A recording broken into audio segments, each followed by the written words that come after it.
Good morning बच्चों। आज हम हिंदी कुमार भारती 9वीं कक्षा की पहली इकाई की पहली कविता समय की शिला पर इस कविता का अध्ययन करेंगे। इस कविता के कवि शंभुनाथ सिंह जी हैं।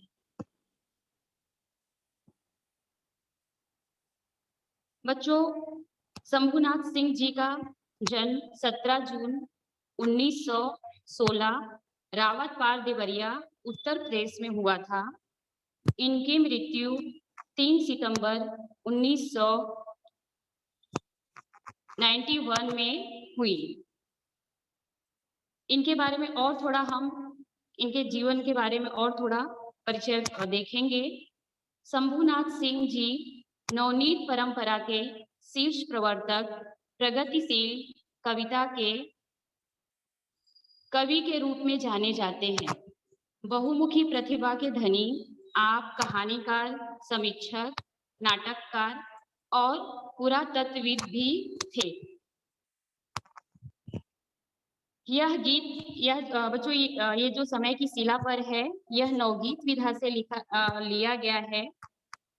यह जो नवगीत होता है, इसमें यह गीत का ही एक विकसित रूप है। इसमें परंपरागत भावबोध से अलग नवीन भावबोध तथा शिल्प प्रस्तुत किया जाता है। कवि आवश्यकता अनुसार नए प्रतीकों के माध्यम से काव्य प्रस्तुत करता है। प्रस्तुत नवगीत में कवि ने लिखने पढ़ने में अंतर, अंधकार से प्रकाश में परिवर्तन, आंखों में तैरते सपनों की स्थिति, प्रार्थना की प्यास आदि मनोभावों को बड़े ही मार्मिक ढंग से अभिव्यक्त किया है। तो बच्चों, ये हमने कवि के जीवन परिचय के बारे में थोड़ा सा देखा। अब हम कविता थोड़ा सा एक छोटी सी मैंने कोशिश की है उसको गायन के रूप में बोलने की। तो पहले हम एक बार उसका वाचन करते हैं, उसके बाद मैं इसका भावार्थ आप लोग को बताती हूँ। समय की शिला पर मधुर चित्र कितने किसी ने बनाए, किसी ने मिटाए, किसी ने लिखी आंसुओं से कहानी, किसी ने पढ़ा किंतु दो बूंद पानी। इसी में गए बीत दिन जिंदगी के, गई गुल जवानी, गई मिट निशानी। विकल सिंधु के साथ के मेघ कितने, धरा ने उठाए गगन ने गिराए। सलभ ने सीखा को सदा ध्येय माना, किसी को लगाया मरण का बहाना। सलभ जल न पाया, सलभ मिट न पाया, तिमिर में उसे पर मिला क्या ठिकाना। प्रणय पंथ पर प्राण के दीप कितने, मिलन ने जलाए विरह ने बुझाए। समय की शिला पर मधुर चित्र कितने, किसी ने बनाए, किसी ने मिटाए। भटकती हुई राह में वंचना की, रुकी शांत हो जब लहर चेतना की। तिमिर आवरण ज्योति का वर बना तब, कि टूटी तभी श्रृंखला साधना की। नयन प्राण में रूप के स्वप्न कितने, निशाने जगाए उसाने सुलाए। सूरभ की अनिल पंख पर मौन भाषा, उड़ी वंदना की जगी सुप्त आशा। तुहिन बिंदु बनकर बिखर पर गए स्वर, नहीं बुझ सकी अर्चना की पिपासा। किसी के चरण पर वरण फूल कितने, लता ने चढ़ाए लहर ने बहाए। समय की शिला पर मधुर चित्र कितने, किसी ने बनाए किसी ने मिटाए। तो बच्चों इस तरह से मैंने एक छोटी सी कोशिश आप सभी के सामने इसको गायन के रूप में प्रस्तुत करने की है और मैं आप लोगों से ये अनुरोध करती हूँ कि आप सभी भी घर पे इसको गायन के रूप में यह कविता जरूर याद कर लीजिए। अगर आप गायन के रूप में याद करेंगे तो यह जरूर याद हो जाएगी। तो बच्चों इसमें सबसे पहले ऊपर देखिए दिया हुआ है कि समय बड़ा बलवान, इस विषय पर चर्चा कीजिए।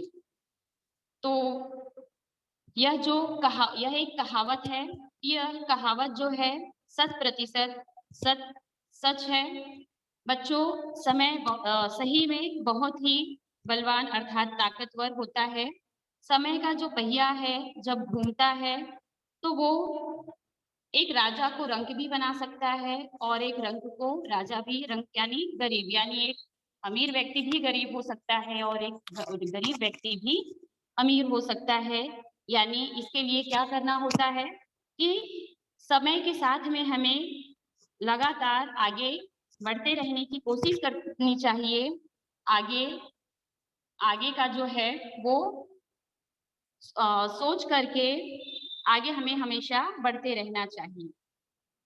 इसमें कवि ने समय के सदुपयोग के बारे में कहा है। कवि कहते हैं कि जिन लोगों ने समय का सदुपयोग किया वे लोग समय के साथ बहुत आगे बढ़ गए और जिन लोगों ने समय का दुरुपयोग किया वे लोग बहुत पीछे रह गए। तो इस तरह से इस कविता में समय के महत्व को बताया गया है। समय कैसे व्यक्ति के जीवन में परिवर्तन लाता है यह इसमें बताया गया है, अर्थात जो समय है वह परिवर्तनशील है। तो ये जो कहावतें हैं, इस तरह की कहावतें परीक्षा में आती हैं और आपको इस पे अपना विचार लिखना होता है। तो आप इसके बारे में अगर सोचेंगे तो पूरा 1 से 1.5 पेज भी आप लिख सकते हो। तो बच्चों अब हम आते हैं इसके भावार्थ पे।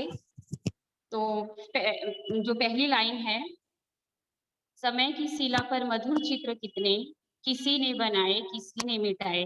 तो यहाँ पे जो कवि शंभुनाथ सिंह जी हैं वे कह रहे हैं कि समय की शिला, शिला यानी पत्थर, और मधुर, ऐसे मधुर मतलब मीठा होता है लेकिन यहाँ पे आकर्षक बताया गया है। तो कवि कहते हैं कि समय की चट्टानों पर सुंदर और आकर्षक चित्र किसी चित्रकार ने बनाया था, किंतु किसी ने बनाए किसी ने मिटाए, किंतु कुछ लोगों को वह सुंदर चित्र आकर्षक नहीं लगा, जिससे उन लोगों ने उस चित्र को क्या किया, उन लोगों ने उस चित्र को मिटा दिया अर्थात नष्ट कर दिया। तो बच्चों इन पंक्तियों में कवि ने सकारात्मक और नकारात्मक भावना वाले लोगों के बारे में इसमें उन्होंने बताया है। अब हम आगे बढ़ते हैं। किसी ने लिखी आंसुओं से कहानी, किसी ने पढ़ा किंतु 2 बूंद पानी। तो कवि यहाँ पे कहते हैं कि जो लेखक होते हैं, साहित्यकार होते हैं, वे अपनी जो कहानी है, अपनी कहानी लिखते समय जो उनका अनुभव होता है, अपने अनुभव के आधार पर अपनी कहानी में वो पूरा दर्द, अपने पूरे आंसू वो उसमें दिखाने की कोशिश करते हैं, अपनी कहानियों में दिखाने की कोशिश करते हैं। किंतु किसी ने पढ़ा किंतु 2 बूंद पानी, लेकिन जो उसे पढ़ने वाले लोग हैं, उनको कुछ ऐसे लोग होते हैं जिनको ऐसा लगता है कि अरे ये तो सिर्फ ऐसे ही दिखावा है, ऐसी कोई समस्या नहीं है, और उनके आंसुओं को, उनके दुखों को, उनके दर्द को वे लोग 2 बूंद पानी के समान मानते हैं। इसी में गए बीते दिन जिंदगी के, गई गुल जवानी गई एक निशानी। तो यहाँ पे कवि कहते हैं कि इन्हीं सब चीजों में, यानी जो लेखक हैं उनकी कहानियां, जो चित्रकार हैं उनके चित्र, उनको उचित स्थान नहीं मिलता है। उनके चित्रों, उनके कहानियों की उपेक्षा की जाती है और इन्हीं सब चीजों में जो उनका जीवन है, चित्रकार और लेखक साहित्यकार, इनका जो जीवन होता है, इन्हीं उपेक्षाओं में उनका जीवन बीत जाता है। यानी धीरे धीरे वो युवावस्था से वो वृद्धावस्था में चले जाते हैं और एक दिन उनका जीवन गई जवानी, यानी एक दिन जो है उनका जो जीवन है वो समाप्त हो जाता है। और जब उनका जीवन समाप्त हो जाता है तो उनके द्वारा जो लिखी गई कहानियाँ रहती हैं, साहित्य रहते हैं, चित्र रहते हैं, वो पूरी तरह से मिटा दिए जाते हैं, उनकी निशानियाँ वहाँ से खत्म कर दी जाती हैं, लोग उन्हें भूल जाते हैं। विकल सिंधु साथ के मेघ कितने, धरा ने उठाए, गगन ने गिराए। तो बच्चों, विकल का मतलब होता है व्याकुल और सिंधु का मतलब यहाँ पे समुद्र है। तो कवि कह रहे हैं कि कितने ही बार ऐसा होता है कि जब गर्मी का समय आता है, तो गर्मी के समय में बच्चों धूप निकलती है और जब बहुत ज़्यादा धूप होती है, तो समुद्र का जो जल है, वह भाप बनकर आकाश में मेघ यानी बादल बोल रहे हैं आकाश में उड़ जाता है वह और बादल बन जाता है, लेकिन धरा ने उठाए गगन ने गिराए। लेकिन वही जो जल है, जो बादल बना हुआ रहता है, वही जब वर्षा का समय आता है, तो वर्षा के समय में वही जल बारिश की बूंदों के रूप में फिर से वह धरती पर आकर के गिर जाता है। तो इससे जो समुद्र है, विकल सिंधु यानी कि जो सिंधु है, जो समुद्र है, वह यह देखकर उसको बहुत ही व्याकुलता होती है, उसको बहुत ही दुःख होता है। उसको ऐसा लगता है कि जैसे इतनी कोशिशों के बाद जो है वह पानी धरती से आकाश में गया था और क्षण भर में ही बारिश में वो वापस नीचे आ गया, यानी धरा ने उठाए यानी धरती से वह ऊपर गया था और गगन ने उसको वापस से नीचे गिरा दिया। तो इस तरह मनुष्य के जीवन में भी बच्चों इस पंक्ति का उद्देश्य है कि इसी तरह से जो मनुष्य का जीवन है, मनुष्य के जीवन में भी अच्छे और खराब समय आते रहते हैं, जिससे मनुष्य को घबराना नहीं चाहिए, बल्कि संयम रखना चाहिए और यह सोचना चाहिए कि खराब समय अगर आया है तो अच्छा समय भी अवश्य आएगा। अब हम अगली पंक्ति पर चलते हैं। सलभ ने शिखा को सदा ध्येय माना। सलभ का मतलब होता है पतिंगा और शिखा यानी जो दीपक का जो लौ होता है उसको शिखा बोला गया है और ध्येय ध्येय मतलब होता है लक्ष्य।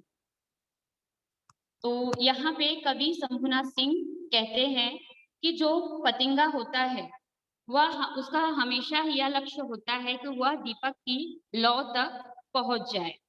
तो बच्चों, पतिंगा आपने देखा होगा बारिश के समय या ऐसे भी लाइट के आसपास देखिए जो छोटे छोटे कीड़े घूमते हैं, उसी को पतिंगा कहा जाता है। तो वह जब लाइट के पास जाता है तो उसकी प्रकाश से वह जल जाता है और उसकी मृत्यु हो जाती है। तो वही यहाँ पे कवि बता रहे हैं कि उसको पता रहता है कि मैं वहां पे मतलब उसको जो पतिंगा है उसको दीपक की लौ से इतना ज़्यादा प्यार होता है कि वह उसके पास पहुँचने का उसका लक्ष्य ही होता है। वह ये नहीं सोचता है कि मैं वहाँ उसके पास जाऊँगा तो मेरा क्या अंत होगा। वह बिना सोचे समझे दीपक के प्रति जो उसका प्रेम है, उसको पाने के लिए वह उसके पास जाता है और जैसे ही उसकी लौ के पास पहुँचता है, उसकी वहाँ पे मृत्यु हो जाती है। किसी को लगा यह मरण का बहाना। तो कवि कहते हैं लेकिन कुछ लोग जो होते हैं उनको क्या लगता है कि पतिंगा जो है वो जीना ही नहीं चाहता था। वो चाहता था, वो अपने जीवन से तंग आ गया था, उसको ऐसा लग रहा था कि वो अपनी जान दे दे, इसलिए जानबूझ करके वह दीपक के पास गया। यानी जो उसके प्रति पतिंगे का जो दीपक की लौ के प्रति जो उसका प्यार है, जो उसका त्याग है, उसको लोग देख नहीं पाते हैं, समझ नहीं पाते हैं, जिससे उसको जो उचित स्थान मिलना चाहिए, वो उचित स्थान ना मिल करके लोग उसकी बुराइयाँ करते हैं। सलभ जल ना पाया, सलभ मिट ना पाया, सलभ यानी वही पतिंगा, बोल रहे हैं इस तरह से जो सलभ है, यानी जो पतिंगा है, वो जीवित रह के भी वो उसको उचित स्थान नहीं मिला और मृत हो जाने पर भी उसको समाज में उचित स्थान नहीं मिलता है। तिमिर में उसे पर मिला क्या ठिकाना? तिमिर यानी अंधेरा। बोल रहे हैं मरने के बाद उसकी मृत्यु हो जाने के बाद भी क्या अंधेरे में उसको उचित ठिकाना मिलता है? तो यहाँ पे कवि ये कहना चाहते हैं कि मान लीजिए कुछ जिन लोगों की मृत्यु हो जा रही है, तो जो अन्य शेष पतंगे बचे रहते हैं, तो वे उसको देखते हैं, फिर भी वो भी ये नहीं सोचते हैं कि नहीं वो गया, उसकी मृत्यु हो गई तो मैं नहीं जाऊं। नहीं, सब सारे पतंगों के मन में उस लौ के प्रति इतना प्रेम होता है कि वो बिना सोचे समझे उसके पास जाते ही जाते हैं, भले ही लोग कुछ भी समझें।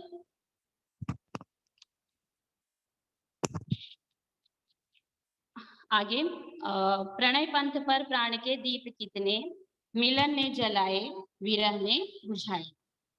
तो बच्चों, यहाँ पर कवि यह कहना चाहते हैं कि इसी तरह से प्रेम पर, यानी कि प्रेम के रास्ते पर भी प्राण रूपी दीपक को बहुत से प्रेमियों ने जलाए हैं, और जब उनका मिलन होता है तो वह प्यार का दीपक जलता है।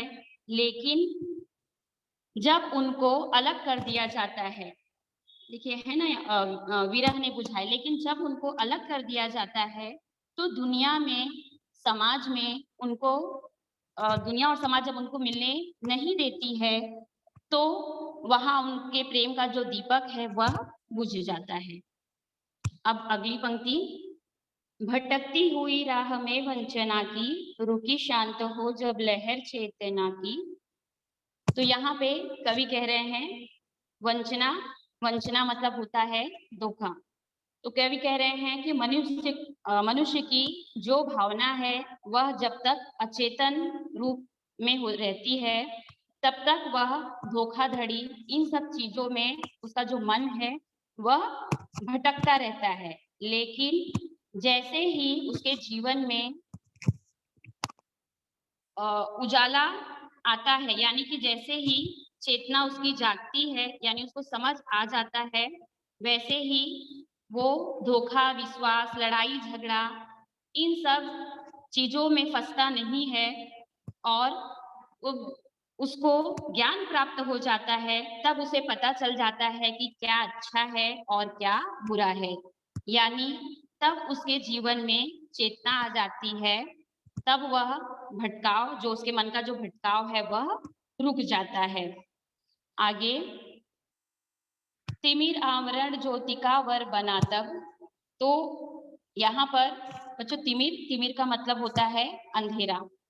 तो यहाँ पे कवि कहते हैं कि जब ज्ञान प्राप्त हो जाता है, मनुष्य को जब ज्ञान प्राप्त हो जाता है, तो जो उसके जीवन का अंधेरा है, वो जीवन का अंधेरा खत्म हो जाता है, और उसमें ज्योति का वर बना तब, यानी तब उसके जीवन में ज्ञान का प्रकाश आ जाता है, और तब टूटी तभी श्रृंखला साधना की। तो यहाँ पे कवि कहते हैं कि जब उसकी चेतना जाग जाती है, अर्थात उसे सही गलत का पता चल जाता है, तब उसका अज्ञान का अंधकार ज्योति के उजाले में मिल जाता है, और उसकी साधना पूरी हो जाती है। श्रृंखला यानी कड़ी, या आप जंजीर कह सकते हो। नयन प्राण में रूप के स्वप्न कितने, निशा ने जगाए, उषा ने सुलाए। तो बच्चों, यहाँ पे कवि कह रहे हैं कि जब मनुष्य रात के समय नींद में होता है, तो वह बहुत ही अच्छे अच्छे, सुंदर सुंदर सपने देखता है, और उन सपनों में उसको लगता है मैं ये अच्छा काम करूंगा, मैं वो अच्छा काम करूंगा। इस तरह से वह अपने सपने में, अच्छे अच्छे सपनों में डूबा रहता है। निशा ने जगाए, यानी उसके मन में जो निशा यानी रात है, वो अच्छे अच्छे सपने उसके मन में जगाए हुए रहती है। लेकिन जैसे ही उषा ने सुलाए, यानी जैसे ही सुबह, उषा यानी सुबह, लेकिन जैसे ही सुबह होती है, वह जागता है, तो उसके जो सपने रहते हैं, जो वह रात को देखता है अच्छे अच्छे सपने, वो सारे सपने उसके टूट जाते हैं। यानी वह फिर से जो उसकी पुरानी जिंदगी रहती है, उस तरह का जीवन जीने के लिए वह फिर से मजबूर हो जाता है, और जीवन में वह सपने जो वो रात को देखा रहता है वह भूल जाता है, जो सपने उसके अच्छे अच्छे रात को दिख रहे थे। अब आगे, सुरभ की अनिल पंख पर मौन भाषा, उड़ी वंदना की जगी सुप्त आशा। तो बच्चों यहाँ पे कवि यह बता रहे हैं कि जो मौन की जो भाषा है उसकी सुरभि, सुरभि यानी सुगंध होता है, अनिल, अनिल यानी हवा, और पंख, पंख अर्थात यहाँ पर पंख मतलब पर बोला गया है, पर बताया गया है, और वंदना, वंदना यानी प्रार्थना। तो यहाँ पे कवि कहते हैं कि जो मौन की जो खुशबू है वह, उसके जो पंख हैं वह लगातार उड़ते रहते हैं। यानी कि जो मौन भाषा में जब कोई वंदना की जाती है तो उसकी जो खुशबू है वह हवा के पंख लेकर के सभी दिशाओं में फैल जाती है, यानी कि उड़ जाती है। तब जो आशा सो गई है, जो उम्मीद सो गई है, वह जग जाती है। सुप्त यानी सोई हुई, जो उसकी सोई हुई आशाएं रहती हैं वह जाग जाती हैं। आगे, तुहिन बिंदु बनकर बिखर पर गए स्वर, नहीं बुझ सकी अर्चना की पिपासा। तो यहाँ पर तुहिन, तुहिन मतलब बच्चों तुहिन का अर्थ होता है ओस, और बिंदु का मतलब यहाँ पर कर्ण कहा गया है, यानी कि ओस का कर्ण, और अर्चना, अर्चना यानी कि प्रार्थना, पिपासा अर्थात प्यास। तो यहाँ पे कवि कह रहे हैं कि जिस प्रकार से तुहिन यानी ओस के जो कर्ण हैं वो बारिश के समय जब धरती पर गिरते हैं तो वो चारों तरफ गिर करके फैल जाते हैं, उसी तरह से जो हमारी पूजा अर्चना है, प्रार्थना है, उसके भी जो स्वर हैं वह चारों तरफ फैल जाते हैं, और फिर हमारी पूजा अर्चना की जो प्यास है वह बुझती नहीं है, वह और भी ज्यादा बढ़ जाती है। ऐसा लगता है और भी क्या करें कि और भी कुछ अच्छा हो हमारे साथ। अगली पंक्ति, किसी के चरण पर वरण फूल कितने, लता ने चढ़ाए लहर ने बहाए। तो बच्चों यहाँ पर वरण, किसी के चरण पर वरण फूल कितने, तो वरण का मतलब होता है चुनना। तो यहाँ पर कवि कहते हैं कि कुछ सकारात्मक, जैसे मैंने स्टार्टिंग में बताई, कुछ सकारात्मक और कुछ नकारात्मक भावना के लोग समाज में पाए जाते हैं। वह इन प्रतीकों के माध्यम से कवि इस पंक्ति में यह बता रहे हैं कि इसी तरह से जो फूल है वह अपने सुंदर सुंदर चुने हुए फूलों को किसी के चरण, यानी जो व्यक्ति है वो सुंदर सुंदर अपने द्वारा चुने हुए फूलों को किसी के चरण में चढ़ाता तो है, लेकिन हवा का यानी कि लहरों का एक झोंका आते ही वह जो फूल हैं वह उड़ जाते हैं। लता ने चढ़ाए और लहर ने बहाए, यानी कि वो फूल जो है वो लताओं द्वारा चढ़ाया तो जाता है लेकिन उसकी एक लहर से ही फिर वह बाहर फेंक दिया जाता है। यानी इस तरह के से लता के जो सपने हैं वह पूरी तरह से टूट जाते हैं। तो बच्चों ये पूरी जो कविता है, इस कविता में कवि ने सकारात्मक और नकारात्मक भावना को ध्यान में रखते हुए इस कविता को उन्होंने लिखा है, और इससे हम सभी को कवि यही सीख देना चाहते हैं कि जीवन में कभी भी कोई भी अच्छा या बुरा समय आए उसे घबराए बिना हमको लगातार अच्छे रास्ते पर आगे बढ़ते रहना चाहिए। तो बच्चों यहाँ पर हमारा जो ये कविता का भावार्थ है ये समाप्त होता है। अगर अब आप लोगों को यहाँ पर अगर कोई समस्या है तो आप पूछ सकते हैं।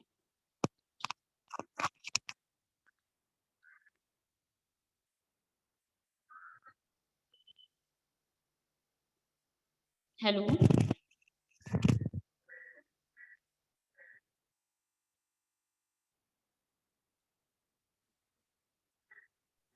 Hello, good morning teacher. हाँ गुड मॉर्निंग बेटा।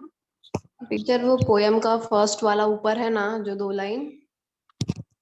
कौन सा? समय की शिला पर? हाँ हाँ टीचर, वो समझ में नहीं आया। अच्छा, वो लाइन बच्चा देखो, जो समय की शिला पर मधुर चित्र कितने, किसी ने बनाए किसी ने मिटाए। तो यहाँ पर जो कवि शंभुनाथ सिंह हैं, वे कहते हैं जो समय है वह समय बड़ा ही बलवान है, बड़ा ही शक्तिशाली है। इस समय पर कितने ही जो चित्रकार हैं, उन्होंने अपने चित्र जो है मधुर मधुर चित्र उन्होंने बनाए, लेकिन कुछ ऐसे व्यक्ति होते हैं जो उनकी भावनाओं को, उनके अच्छे चित्रों को पसंद नहीं करते हैं, और वो उनके बनाए हुए अच्छे अच्छे चित्रों को वे मिटा देते हैं, अर्थात उसको नष्ट कर देते हैं। Okay teacher, thank you. Welcome. Hello. हाँ hello, good morning teacher. Good morning. Teacher, भटकती हुई राह का मतलब? भटकती हुई, भटकना मीन्स बच्चा यानी कि रास्ते से, वंचना यानी धोखा, जो रास्ते से अपने भटक जाते हैं, राह से अपने भटक जाते हैं, यानी खो जाते हैं। भटकना यानी गुम हो जाना, खो जाना, और वो गलत रास्ते पर चले जाते हैं, उसको हम कहते हैं भटकना।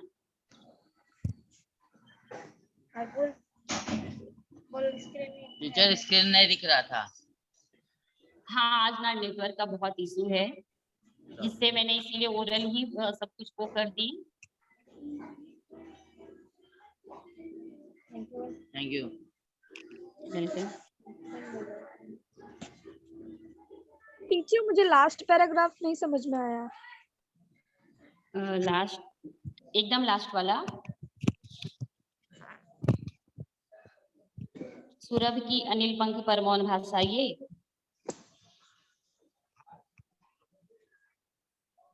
हेलो।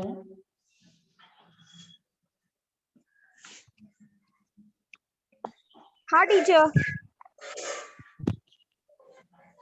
लास्ट यानी वही ना जो बोल रही हूँ। हाँ टीचर, सुरभ की अनिल परिभाषा। हाँ, सुरभि की अनिल। तो बच्चों, सुरभि का मतलब होता है सुगंध, और अनिल, अनिल को आप पवन भी कह सकते हो, हवा भी कह सकते हो, और यहाँ पे पंख को पर कहा गया है, और वंदना, वंदना यानी प्रार्थना। तो बेटा, इस पंक्ति में कवि शंभुनाथ सिंह कहते हैं कि जो सुगंधित वायु है, सुगंधित वायु के पंखों पर सवार होकर के जो पूजा की मौन भाषा है, ठीक है, जो हम पूजा प्रार्थना करते हैं वो मौन अवस्था में करते हैं, तो उसकी जो मौन भाषा है वह उसमें, उस सुगंध में उड़ती चली जाती है आगे, तुहिन बिंदु बनकर यहाँ से, यानी उसका कवि कह रहे हैं कि उसका परिणाम यह होता है कि जो सोई हुई आशा है, तुहिन बिंदु बनकर बिखर पर गए स्वर, नहीं बुझ सकी अर्चना की पिपासा।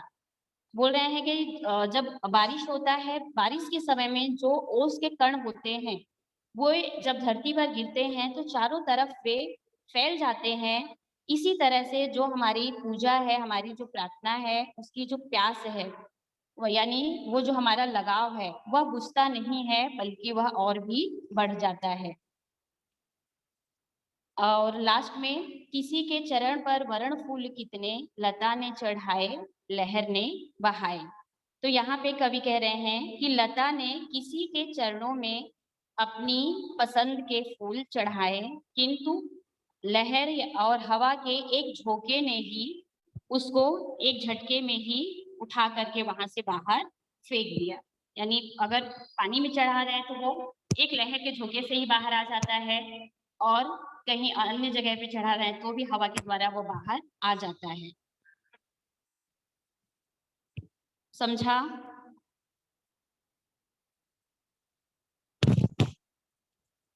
हेलो, हाँ टीचर, समझ। Thank you teacher. समझ में? और हेलो मिस। हाँ बोलो। पिपासा मतलब? पिपासा मतलब अच्छा प्यास। प्यास। ओके मिस, प्यास होता है पिपासा। अर्चना की पिपासा यानी कि हमारी जो प्रार्थना है उसकी प्यास जो है वो कम नहीं होती है बल्कि और ज्यादा बढ़ जाती है। Okay, miss. Thank you. Welcome.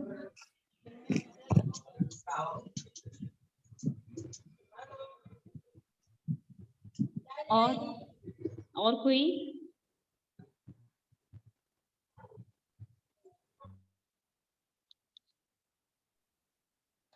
Teacher हाँ बोलो। टीचर भटकती हुई राह का एक बार फिर से समझाओ ना।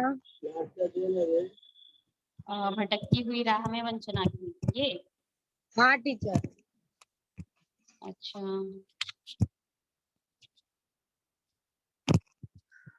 एक मिनट।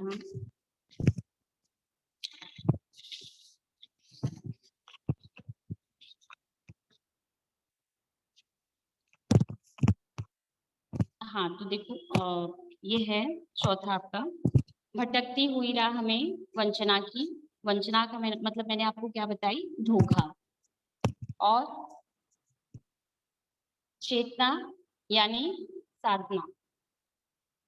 तो बच्चों इसमें कवि बताना चाहते हैं कि जो मानव की चेतना है जब तक वह धोखाधड़ी इन सब में जब तक फंसी रहती है तब तक वह अज्ञान रहता है। उसका जो मन है वो अचेत रहता है, तब तक उसे ज्ञान नहीं रहता है। इसलिए वो धोखाधड़ी, लड़ाई झगड़ा इन सब चीजों में वह फंसा रहता है, यानी कि वह अपने रास्ते से भटक जाता है ना। भटकती हुई राह में वंचना की यानी इन सब चीजों में वह गलत रास्ते पर पूरी तरह से भटक जाता है।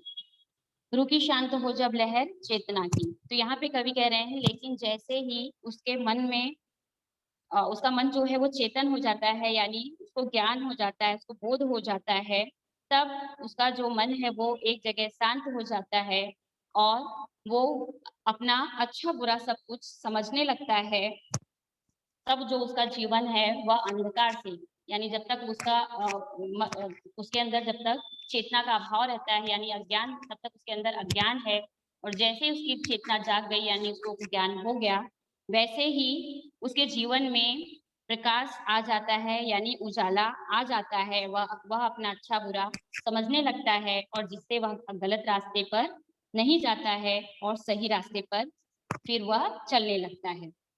आगे,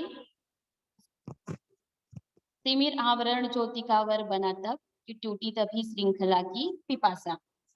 तो यहाँ पे कवि कह रहे हैं कि उसी समय पर जो तपस्या की कड़ी है वह टूट जाती है और रात लोगों की आंखों में जो वह सुंदर सुंदर सपने देखे रहते हैं, वे सपने जैसे ही सुबह होती है वे उन सपनों को भूल जाते हैं। यानी जो रात के समय पर अच्छे अच्छे सपने उन्होंने देखे थे और उसमें भी सोच रहे थे कि मैं ये करूंगा, मैं वो करूंगा, और उसमें खोए हुए रहते हैं। जैसे ही सुबह होती है, सुबह होते ही वे सपने और वो देखते हैं कि ये तो रात से पूरा अलग है, यानी पूरी तरह से जो उनका सपना है वो टूट जाता है और जो उनका जो लगातार जो जीवन चलता रहता है वही जीवन फिर से वो जीने के लिए मजबूर हो जाते हैं।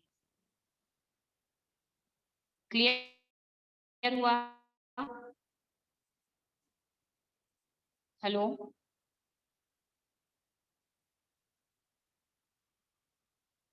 हेलो।